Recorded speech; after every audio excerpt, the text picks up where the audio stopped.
ब्रह्म महिमालेख शरणं ब्रह्म महिमालेख शरणं ब्रह्म महिमालेख शरणं। गुरु कृपा यूट्यूब चैनल तरफरु आपण मानकु स्वागत जनाई आरंभ करने को जाउची।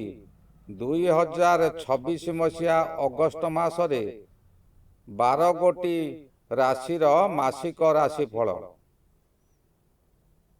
आपण मानकु मोर अनुरोध, जेउ माने प्रथम करी आमर यही चैनल को आसीचंती सेमाने गोटिए सब्सक्राइब करंतु और पाखरे आसुथिबा बेल आइकन को दबाई दियंतु, जहा द्वारा कि आमर जेउ समय रे वीडियो अपलोड हेबो सर्वप्रथमे आपण मानक पाखरे पहुँची पारिबो। आपण मानकु एठी जणाई दिया जाउछि कि जेउ मानकर विवाह रे विलंब हेउछि, अनेक वर्ष होइगलानी विवाह बारंबार भांगी जाउछि किंबा विवाह प्रस्ताव आसु नाही, ताहा सकाशे आपण आपणकर जन्म तारीख, जन्म समय और जन्म स्थान निजर नाम सहित तले दिया जाउथिबा मेल आईडी रे प्रेरण करंतु, जहा द्वारा कि आम्बे ताहा गणना करी आपण को ताहार प्रतिकार जणाई देबु। आसंतु जानिबा 2026 मसीहा अगस्ट मासरे धनु राशिर मासिक राशिफल। नमस्कार बंधुगण, जदि आपणकर धनु राशि तेबे अगस्ट 2026 मास आपणक पई केमिति रहिबो? चाकरी, व्यवसाय, आर्थिक स्थिति, परिवार, प्रेम, स्वास्थ्य एवं भाग्य क्षेत्र रे केउ परिवर्तन देखिबे? आज आमे विस्तृत भाव रे जानिबा धनु राशिर अगस्ट मासर संपूर्ण राशिफल। एही मासरे आपणक राशि उपरे अनेक ग्रहर मिश्रित प्रभाव रहिबो। रवि अष्टम स्थान रे रही 17 अगस्ट पर नवम स्थान को गमन करिवे। बृहस्पति अष्टम स्थान रे रहिबो। मंगल सप्तम स्थान रे, शनि चतुर्थ स्थान रे रहिबे एवं केतु नवम स्थान रे थिबा कारणरू जीवनर केतक क्षेत्र रे सतर्कता आवश्यक हेबो। अन्यपटे तृतीय स्थान रे राहु थिबारु साहस, प्रयास एवं निज उद्यम द्वारा अनेक बाधा को आपण अतिक्रम करिवार शक्ति पाइबे। एही मास आपण को एक कथा शिखाइबो, केवल भाग्य नुहे, निजर धैर्य, बुद्धि और परिश्रम ही सफलतार मूल चाबिकाठी। अगस्ट मासर सामग्रिक फल। अगस्ट मास धनु राशि पई चैलेंज सहित शिक्षा एवं अनुभवर मास रहिबो। मासर आरंभ रे किछि योजना आपणक इच्छा अनुसार सफल होई न पारे। किछि काम रे विलंब, मानसिक चाप एवं अनिश्चितता देखा दे पारे, किंतु एई मास रे निराश न होई जदि आपण धैर्यर सह काम करिवे, मासर शेष भाग रे भल परिणाम देखिबा को पाइबे। एही मास रे अनावश्यक खर्च, क्रोध एवं कौनसी कार्य को तड़बड़ी निष्पत्ति नेबा एड़ाइबा उचित। बड़ निष्पत्ति नेबा पूर्वरु वयस्क किंबा अभिज्ञ व्यक्ति परामर्श नेबा आपनक पई लाभदायक हेबो। चाकरी और कर्मक्षेत्र, चाकरी करुथिबा व्यक्ति मानक पई एही मास धैर्यर परीक्षा नहीं पारे। कार्यस्थल रे दायित्व बढ़िबो, किंतु सेही अनुपात रे प्रशंसा तुरंत मिली न पारे।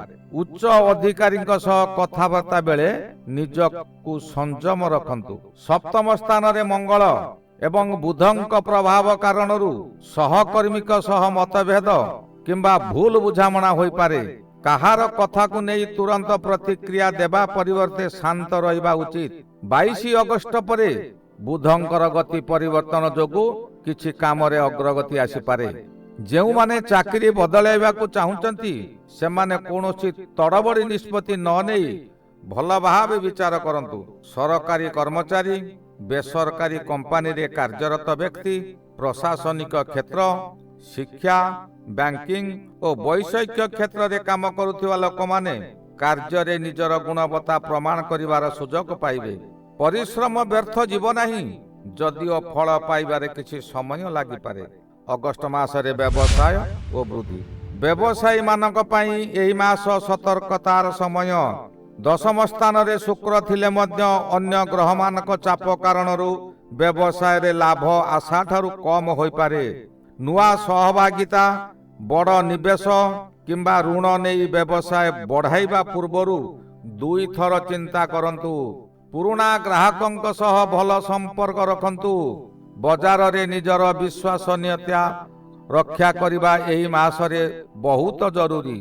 କୌଣସି ଲିଖିତ ଚୁକ୍ତି କିମ୍ବା ଆର୍ଥିକ କାରବାର ପୂର୍ବରୁ ସମସ୍ତ କାଗଜପତ୍ର ଭଲ ଭାବରେ ଯାଞ୍ଚ କରନ୍ତୁ। ଅନଲାଇନ୍ ବ୍ୟବସାୟୀ, ପରାମର୍ଶ ସେବା, ଶିକ୍ଷା, ଯୋଗାଯୋଗ ଏବଂ ସେବା ଭିତ୍ତିକ ବ୍ୟବସାୟ କରୁଥିବା ଲୋକମାନେ ମାସର ଶେଷ ଭାଗରେ କିଛି ଭଲ ସୁଯୋଗ ପାଇପାରନ୍ତି। ଅଗଷ୍ଟ ମାସରେ ଆର୍ଥିକ ସ୍ଥିତି। ଅଗଷ୍ଟ ମାସ ଆର୍ଥିକ ଦୃଷ୍ଟିରୁ ସଂଯମ, ଯୋଜନା ଏବଂ ଧୈର୍ଯ୍ୟର ମାସ। ଏହି ମାସରେ ଧନର ଆଗମନ ସମ୍ପୂର୍ଣ୍ଣ ବନ୍ଦ ହେବ ନାହିଁ, କିନ୍ତୁ ଯେଉଁ ପରିମାଣରେ ଆୟର ଆଶା କରିଥିବେ ତାହା ପାଇବା ପାଇଁ ଅଧିକ ପରିଶ୍ରମ କରିବାକୁ ପଡ଼ିବ। ବୃହସ୍ପତି ଅଷ୍ଟମ ସ୍ଥାନରେ ଥିବାରୁ କିଛି ଅପ୍ରତ୍ୟାଶିତ ଖର୍ଚ୍ଚ ଆସିପାରେ। ବିଶେଷ କରି ସ୍ୱାସ୍ଥ୍ୟ, ଘରୋଇ ଆବଶ୍ୟକତା, ଗାଡ଼ି ମରାମତି କିମ୍ବା ପରିବାର ସମ୍ବନ୍ଧୀୟ ବ୍ୟୟ ବଢ଼ିପାରେ। ବ୍ୟବସାୟୀମାନଙ୍କ ପାଇଁ ନଗଦ ଟଙ୍କାର ପ୍ରବାହ କେବେ କେବେ ଧୀର ରହିପାରେ। ଗ୍ରାହକଙ୍କ ଠାରୁ ଦେୟ ଟଙ୍କା ମିଳିବାରେ ବିଳମ୍ବ ହୋଇପାରେ। ତେଣୁ ଆର୍ଥିକ ଯୋଜନା ପୂର୍ବରୁ କରନ୍ତୁ ଏବଂ ଅନାବଶ୍ୟକ ଖର୍ଚ୍ଚକୁ ନିୟନ୍ତ୍ରଣରେ ରଖନ୍ତୁ। ବଡ଼ ନିବେଶ କିମ୍ବା ଋଣ ନେଇ ନୂଆ ବ୍ୟବସାୟ କରିବା ଅପେକ୍ଷା ପୁରୁଣା ବ୍ୟବସାୟକୁ ମଜବୁତ କରିବା ଅଧିକ ଲାଭଦାୟକ ହେବ। ଚାକିରି କରୁଥିବା ବ୍ୟକ୍ତିମାନଙ୍କର ଆୟ ସ୍ଥିର ରହିବ, କିନ୍ତୁ ଅତିରିକ୍ତ ଲାଭ କିମ୍ବା ପ୍ରୋତ୍ସାହନ ରାଶି ପାଇବାରେ କିଛି ସମୟ ଲାଗିପାରେ। ମାସର ଶେଷ ଭାଗରେ ଅଟକିଥିବା କୌଣସି ଦେୟ କିମ୍ବା ପୁରୁଣା ଟଙ୍କା ମିଳିବାର ସମ୍ଭାବନା ରହିଛି। ଯଦି ଆପଣ ସେୟାର ବଜାର, ଜମିବାଡ଼ି କିମ୍ବା ଅନ୍ୟ କୌଣସି ବଡ଼ ନିବେଶ କରିବାକୁ ଚାହୁଁଛନ୍ତି, ତେବେ ଏହି ମାସରେ ତରତର ହୋଇ କୌଣସି ନିଷ୍ପତ୍ତି ନ ନିଅନ୍ତୁ। ଅଭିଜ୍ଞ ବ୍ୟକ୍ତିଙ୍କ ପରାମର୍ଶ ନେଇ ଆଗକୁ ବଢ଼ନ୍ତୁ। ସଞ୍ଚୟ ଅଭ୍ୟାସ ଏହି ମାସରେ ଆପଣଙ୍କୁ ଭବିଷ୍ୟତରେ ବଡ଼ ଲାଭ ଦେବ। ଭାଗ୍ୟ ଓ ସଫଳତା। ଅଗଷ୍ଟ ମାସରେ ଭାଗ୍ୟର ସହଯୋଗ କିଛି କମ ଅନୁଭବ ହୋଇପାରେ। ରବି 17 ଅଗଷ୍ଟ ପରେ ନବମ ସ୍ଥାନକୁ ଗଲେ ମଧ୍ୟ ସେଠାରେ କେତୁଙ୍କ ପ୍ରଭାବ ଥିବାରୁ ପ୍ରତ୍ୟେକ କାମରେ ଭାଗ୍ୟ ଉପରେ ନିର୍ଭର କରିବା ଠିକ୍ ହେବ ନାହିଁ। ଏହି ମାସରେ ପରିଶ୍ରମ ହିଁ ଆପଣଙ୍କର ପ୍ରକୃତ ଭାଗ୍ୟ ହେବ। ରାହୁ ତୃତୀୟ ସ୍ଥାନରେ ଥିବାରୁ ସାହସ, ଆତ୍ମବିଶ୍ୱାସ ଏବଂ ନିଜ ଉଦ୍ୟମ ଦ୍ୱାରା ଅନେକ କାମ ସଫଳ କରିପାରିବେ। ଅନ୍ୟମାନଙ୍କ ସହାୟତା ଅପେକ୍ଷା ନିଜ ଦକ୍ଷତା ଉପରେ ଭରସା କରିଲେ ଭଲ ଫଳ ପାଇବେ। ପ୍ରତିଯୋଗିତାମୂଳକ ପରୀକ୍ଷା, ସରକାରୀ ଚାକିରି, ବିଦେଶ ସମ୍ବନ୍ଧୀୟ କାର୍ଯ୍ୟ କିମ୍ବା ଆଇନଗତ ମାମଲାରେ କିଛି ବିଳମ୍ବ ହୋଇପାରେ, କିନ୍ତୁ ନିରନ୍ତର ପ୍ରୟାସ ଜାରି ରଖିଲେ ମାସର ଶେଷ ଆଡ଼କୁ ସକାରାତ୍ମକ ସଂକେତ ମିଳିବ। ଧାର୍ମିକ କାର୍ଯ୍ୟ, ଗୁରୁଜନଙ୍କ ଆଶୀର୍ବାଦ ଏବଂ ସତ୍କର୍ମ ପ୍ରତି ଆଗ୍ରହ ବଢ଼ିବା ମନରେ ଆଧ୍ୟାତ୍ମିକ ଚିନ୍ତାଧାରା ବୃଦ୍ଧି ପାଇବ, ଯାହା କଠିନ ସମୟରେ ମାନସିକ ଶକ୍ତି ଯୋଗାଇବ। ସାମାଜିକ ପ୍ରତିଷ୍ଠା ଓ ମାନ ସମ୍ମାନ। କର୍ମକ୍ଷେତ୍ରରେ ଆପଣଙ୍କ ପରିଶ୍ରମକୁ ଲୋକମାନେ ଲକ୍ଷ୍ୟ କରିବେ। ଯଦିଓ ପ୍ରଶଂସା କିଛି ବିଳମ୍ବରେ ମିଳିପାରେ, ସମାଜ ସେବା, ଶିକ୍ଷା, ଧାର୍ମିକ କାର୍ଯ୍ୟ କିମ୍ବା ସଂଗଠନ ସହ ଜଡ଼ିତ ବ୍ୟକ୍ତିମାନଙ୍କ ପାଇଁ ଲୋକପ୍ରିୟତା ବଢ଼ିବାର ସମ୍ଭାବନା ରହୁଛି। ରାହୁଙ୍କ ପ୍ରଭାବରୁ ନୂଆ ଲୋକଙ୍କ ସହ ପରିଚୟ ହେବ ଏବଂ କିଛି ନୂଆ ସମ୍ପର୍କ ଭବିଷ୍ୟତରେ ଲାଭଦାୟକ ସାବ୍ୟସ୍ତ ହେବ, କିନ୍ତୁ ସମସ୍ତଙ୍କୁ ଆଖି ବନ୍ଦ କରି ବିଶ୍ୱାସ କରିବା ଠିକ୍ ହେବ ନାହିଁ। ବିଶେଷ କରି ଆର୍ଥିକ କିମ୍ବା ବ୍ୟବସାୟିକ କାରବାରରେ ସତର୍କ ରୁହନ୍ତୁ। ରାହୁଙ୍କ ପ୍ରଭାବରୁ ନୂଆ ଲୋକଙ୍କ ସହ ପରିଚୟ ହେବ ଏବଂ କିଛି ନୂଆ ସମ୍ପର୍କ ଭବିଷ୍ୟତରେ ଲାଭଦାୟକ ସାବ୍ୟସ୍ତ ହେବ, କିନ୍ତୁ ସମସ୍ତଙ୍କୁ ଆଖି ବନ୍ଦ କରି ବିଶ୍ୱାସ କରିବା ଠିକ୍ ନୁହେଁ। ପରିବାର ଓ ଘରୋଇ ଜୀବନ। ଧନୁ ରାଶିର ଜାତକ ଜାତିକାଙ୍କ ପାଇଁ ଅଗଷ୍ଟ ମାସରେ ପାରିବାରିକ ଜୀବନରେ ଧୈର୍ଯ୍ୟ ଓ ବୁଝାମଣାର ଆବଶ୍ୟକତା ରହିବ। ଚତୁର୍ଥ ସ୍ଥାନରେ ଶନିଙ୍କ ସ୍ଥିତି ଯୋଗୁଁ ଘରୋଇ ଦାୟିତ୍ୱ ବଢ଼ିପାରେ। ଘରର କୌଣସି ବୟସ୍କ ସଦସ୍ୟଙ୍କ ସ୍ୱାସ୍ଥ୍ୟକୁ ନେଇ ଚିନ୍ତା ରହିପାରେ କିମ୍ବା ଘର ସମ୍ବନ୍ଧୀୟ କୌଣସି କାମରେ ବିଳମ୍ବ ହୋଇପାରେ। ପରିବାରରେ ଛୋଟ ଛୋଟ କଥାକୁ ନେଇ ମତଭେଦ ହୋଇପାରେ। ନିଜ କଥାକୁ ଜିଦ୍ଦି କରି ଥୋପିବା ପରିବର୍ତ୍ତେ ସମସ୍ତଙ୍କ କଥା ଶୁଣି ନିଷ୍ପତ୍ତି ନେଲେ ପରିବାରରେ ଶାନ୍ତି ବଜାୟ ରହିବ। ଭାଇ ଭଉଣୀଙ୍କ ସହଯୋଗ ଅନେକ କ୍ଷେତ୍ରରେ ମିଳିବ। ବିଶେଷ କରି ରାହୁ ତୃତୀୟ ସ୍ଥାନରେ ଥିବାରୁ ସେମାନଙ୍କ ସହ ମିଶି କୌଣସି କାମ କଲେ ଭଲ ଫଳ ମିଳିପାରେ। ମାସର ଶେଷ ଭାଗରେ ପରିବାର ସହ କୌଣସି ଧାର୍ମିକ ସ୍ଥାନକୁ ଯିବା କିମ୍ବା ଶୁଭ କାର୍ଯ୍ୟରେ ଯୋଗ ଦେବାର ସୁଯୋଗ ମିଳିପାରେ। ଘରର ପରିବେଶ ଧୀରେ ଧୀରେ ସକାରାତ୍ମକ ହେବ।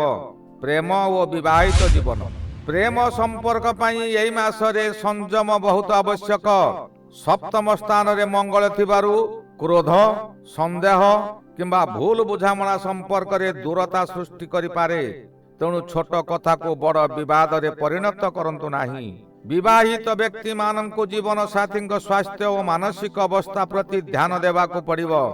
ଏହା ପରକୁ ସମୟ ଦେଲେ ଏବଂ ପରସ୍ପରକୁ ବୁଝିବାର ଚେଷ୍ଟା କଲେ ସମ୍ପର୍କ ପୂର୍ବ ଅପେକ୍ଷା ଆହୁରି ମଜବୁତ ହେବ। ଅବିବାହିତ ଯୁବକ ଯୁବତୀଙ୍କ ପାଇଁ ବିବାହ ପ୍ରସ୍ତାବ ଆସିପାରେ, କିନ୍ତୁ ତଡ଼ବଡ଼ି ନିଷ୍ପତ୍ତି ନେବା ଠିକ୍ ହେବ ନାହିଁ। ପରିବାରର ସମ୍ମତି ଏବଂ ସଠିକ ଯାଞ୍ଚ ପରେ ଆଗକୁ ବଢ଼ନ୍ତୁ। ଶିକ୍ଷା ଓ ସନ୍ତାନ। ଛାତ୍ରଛାତ୍ରୀଙ୍କ ପାଇଁ ଅଗଷ୍ଟ ମାସ ପରିଶ୍ରମର ମାସ। ପଢ଼ାରେ ମନୋଯୋଗ ଭଙ୍ଗ ହୋଇପାରେ, ତେଣୁ ନିୟମିତ ଅଧ୍ୟୟନ ଏବଂ ସମୟ ସଠିକ ବ୍ୟବହାର ଅତ୍ୟନ୍ତ ଜରୁରୀ। ଯେଉଁମାନେ ପ୍ରତିଯୋଗିତାମୂଳକ ପରୀକ୍ଷା, ସରକାରୀ ଚାକିରି କିମ୍ବା ଉଚ୍ଚଶିକ୍ଷା ପାଇଁ ପ୍ରସ୍ତୁତି କରୁଛନ୍ତି ସେମାନେ ହାର ନ ମାନି ଅଭ୍ୟାସ ଜାରି ରଖନ୍ତୁ। ପରିଶ୍ରମର ଫଳ ନିଶ୍ଚିନ୍ତ ଭାବରେ ମିଳିବ। ସନ୍ତାନଙ୍କ ଶିକ୍ଷା, ଭବିଷ୍ୟତ କିମ୍ବା ସ୍ୱାସ୍ଥ୍ୟକୁ ନେଇ କିଛି ଚିନ୍ତା ବଢ଼ିପାରେ। ସେମାନଙ୍କ ସହ ଅଧିକ ସମୟ ବିତାନ୍ତୁ। ସେମାନଙ୍କ ସମସ୍ୟା ବୁଝନ୍ତୁ ଏବଂ ଠିକ୍ ମାର୍ଗଦର୍ଶନ କରନ୍ତୁ। ଅଧିକ କଠୋରତା ଅପେକ୍ଷା ସ୍ନେହପୂର୍ଣ୍ଣ ବ୍ୟବହାର ଅଧିକ ଫଳପ୍ରଦ ହେବ। ଅଗଷ୍ଟ ମାସରେ ସ୍ୱାସ୍ଥ୍ୟ ଦୃଷ୍ଟିରୁ ଏ ମାସରେ ବିଶେଷ ସତର୍କ ରହିବା ଆବଶ୍ୟକ। ଅଷ୍ଟମ ସ୍ଥାନରେ ରବି ଓ ବୃହସ୍ପତିଙ୍କ ପ୍ରଭାବ ଯୋଗୁଁ ପୁରୁଣା ରୋଗ ପୁଣି ଦେଖା ଦେଇପାରେ। ପେଟ ସମସ୍ୟା, ଗ୍ୟାସ୍, ହଜମ ସମସ୍ୟା, ରକ୍ତଚାପ କିମ୍ବା ଥକାପଣ ଅନୁଭବ ହୋଇପାରେ। ମଙ୍ଗଳଙ୍କ ପ୍ରଭାବରୁ ଯାନବାହନ ଚଳାଇବା ବେଳେ ସତର୍କ ରୁହନ୍ତୁ। ଅନାବଶ୍ୟକ ଝଗଡ଼ା, ଉତ୍ତେଜନା ଏବଂ ଅଧିକ କ୍ରୋଧ ଶରୀର ଓ ମନ ଉଭୟଙ୍କୁ ପ୍ରଭାବିତ କରିପାରେ। ନିୟମିତ ଯୋଗ ପ୍ରାଣାୟାମ ସକାଶେ ଆପଣ ସର୍ବଦା ତତ୍ପର ରୁହନ୍ତୁ। ସକାଳେ ଚାଲିବା ଏବଂ ସନ୍ତୁଳିତ ଖାଦ୍ୟ ଗ୍ରହଣ କଲେ ସ୍ୱାସ୍ଥ୍ୟ ଅନେକଟା ଭଲ ରହିବ। ରାତିରେ ବିଳମ୍ବ ପର୍ଯ୍ୟନ୍ତ ଜାଗି ରହିବା ଏବଂ ଅନିୟମିତ ଖାଦ୍ୟାଭ୍ୟାସକୁ ଏଡ଼ାନ୍ତୁ। ଏହି ମାସର ଶୁଭ ପକ୍ଷ। ଆପଣଙ୍କର ସାହସ ଓ ଆତ୍ମବିଶ୍ୱାସ ବଢ଼ିବ। ଭାଇ ଭଉଣୀମାନଙ୍କର ସହଯୋଗ ମିଳିବ। ପରିଶ୍ରମ ଅନୁଯାୟୀ ଧୀରେ ଧୀରେ ସଫଳତା ମିଳିବ। ନୂଆ ଅନୁଭବ ଭବିଷ୍ୟତରେ ବଡ଼ ଲାଭ ଦେବ। ଆଧ୍ୟାତ୍ମିକ ଚିନ୍ତାଧାରା ବଢ଼ିବ। ଏହି ଅଗଷ୍ଟ ମାସରେ ସତର୍କତାମୂଳକ ପଦକ୍ଷେପ ନେବେ। ସ୍ୱାସ୍ଥ୍ୟକୁ ଅବହେଳା କରିବେ ନାହିଁ। ବିବାହିତ ଜୀବନରେ କ୍ରୋଧ ଓ ଅହଙ୍କାର ଠାରୁ ଦୂରେଇ ରୁହନ୍ତୁ। ବଡ଼ ଆର୍ଥିକ ନିଷ୍ପତ୍ତି ଭଲ ଭାବେ ବିଚାର କରିନିଅନ୍ତୁ। ଯାନବାହନ ଚଳାଇବା ବେଳେ ସତର୍କ ରୁହନ୍ତୁ। ଅନ୍ୟମାନଙ୍କ କଥାରେ ପ୍ରଭାବିତ ନ ହୋଇ ନିଜ ଇଚ୍ଛାରେ, ନିଜ ବୁଦ୍ଧି ବଳରେ ଯେକୌଣସି କାର୍ଯ୍ୟ କରନ୍ତୁ। ତଡ଼ବଡ଼ି ନିଷ୍ପତ୍ତି ନିଅନ୍ତୁ ନାହିଁ। ଏହି ମାସର ବିଶେଷ ପରାମର୍ଶ ହେଲା, ଅଗଷ୍ଟ ମାସରେ ଧନୁ ରାଶିର ଜାତକ ଜାତିକାଙ୍କ ପାଇଁ ସବୁଠାରୁ ବଡ଼ ଶକ୍ତି ହେଉଛି ଧୈର୍ଯ୍ୟ ଏବଂ ନିରନ୍ତର ପରିଶ୍ରମ। କଠିନ ପରିସ୍ଥିତି ଆସିଲେ ଭାଙ୍ଗି ନ ପଡ଼ି ସାହସର ସହ ଆଗକୁ ବଢ଼ନ୍ତୁ। ନିଜର ଖର୍ଚ୍ଚ ଉପରେ ନିୟନ୍ତ୍ରଣ ରଖନ୍ତୁ। ପରିବାରର ବୟସ୍କଙ୍କ ପରାମର୍ଶକୁ ସମ୍ମାନ ଦିଅନ୍ତୁ ଏବଂ ପ୍ରତ୍ୟେକ ନିଷ୍ପତ୍ତି ବିଚାର କରି ନିଅନ୍ତୁ। ଏପରି କଲେ ଏହି ଚ୍ୟାଲେଞ୍ଜପୂର୍ଣ୍ଣ ମାସକୁ ମଧ୍ୟ ଆପଣ ସଫଳତାର ସହ ପାର କରିପାରିବେ। ଏହି ଗଲା 2026 ମସିହା ଅଗଷ୍ଟ ମାସରେ ଧନୁ ରାଶିର ମାସିକ ରାଶିଫଳ। ଶ୍ରୀ ଗୁରୁ ବ୍ରହ୍ମ ମହିମା ଅଲେଖ ଶରଣ। ଶ୍ରୀ ଗୁରୁ ବ୍ରହ୍ମ ମହିମା ଅଲେଖ ଶରଣ। ଶ୍ରୀ ଗୁରୁ ବ୍ରହ୍ମ ମହିମା ଅଲେଖ ଶରଣ ଶରଣ ଶରଣ।